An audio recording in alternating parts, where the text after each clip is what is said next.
Baik, di sini saya akan menjelaskan tentang otot atau miologi. Sistem otot adalah sistem tubuh yang memiliki fungsi seperti alat gerak, menyimpan glikogen, dan menentukan postur tubuh. Otot merupakan alat gerak aktif yang mampu menggerakkan tulang, kulit, dan rambut setelah mendapatkan rangsangan.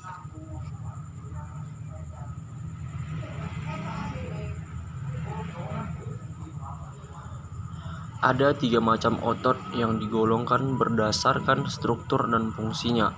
1. Otot polos. 2. Otot rangka.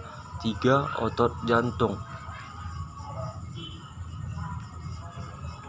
1. Otot polos. Otot polos disebut juga otot tak sadar atau otot alat dalam atau otot visceral.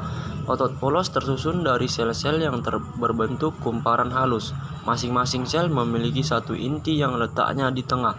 Kontraksi otot-otot polos tidak menurut kehendak, tetapi diperserapi oleh saraf otonom. Otot polos terdapat pada alat-alat dalam tubuh, misalnya pada dinding saluran pencernaan, saluran-saluran pernapasan, pembuluh darah, dan saluran kencing dan kelamin.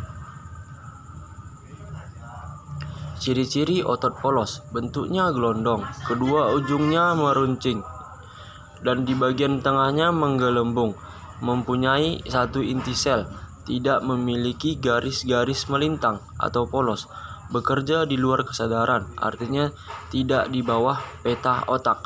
Oleh karena itu, otot polos disebut sebagai otot tak sadar. Terletak pada otot usus, otot saluran peredaran darah. 2. Otot lurik. Disebut juga otot rangka atau otot serat lintang. Otot ini bekerja di bawah kesadaran. Pada otot lurik, fibril-fibrilnya mempunyai jalur-jalur melintang gelap, anisotrop, dan terang atau isotrop. Gabungan otot berbentuk kumparan dan terdiri dari bagian 1 ventrikel atau empal merupakan bagian yang menggembung. 2. Urat otot atau tendon merupakan kedua ujung yang mengecil. Tendon mau dibedakan sebagai berikut ini.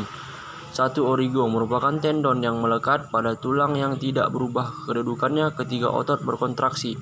2. Insionerio merupakan tendon yang melekat pada tulang yang bergerak ketika otot berkontraksi. Ciri-ciri otot lurik: bentuknya silindris, memanjang, tampak ada garis-garis melintang yang tersusun dari daerah gelap dan terang secara berselang-seling atau lurik, mempunyai banyak inti sel, bekerja di bawah kesadaran, artinya menurut perintah otak. Oleh karena itu, otot lurik disebut sebagai otot sadar. Terdapat pula pada otot paha, otot betis, otot dada, dan otot. 3. Otot jantung mempunyai struktur yang sama dengan otot lurik, hanya saja serabut-serabutnya bercabang-cabang dan saling bernyaman serta dipersarapi oleh saraf otonom. Letak inti sel di tengah.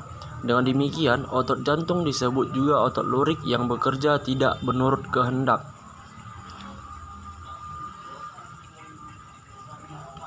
Ciri-ciri otot jantung. Otot jantung ini hanya terdapat pada jantung. Strukturnya sama seperti otot lurik, gelap terang secara berselang-seling dan terdapat percabangan sel.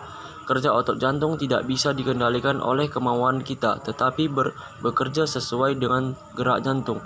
Jadi otot jantung menurut bentuknya seperti otot lurik dan proses kerjanya seperti otot polos.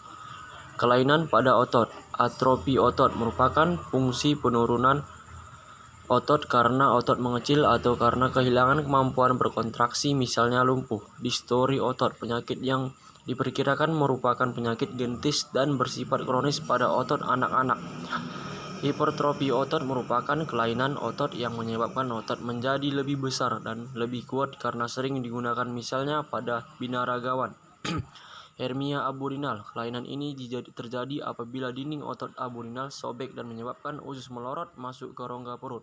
Kelainan kram otot. Sekian dan terima kasih.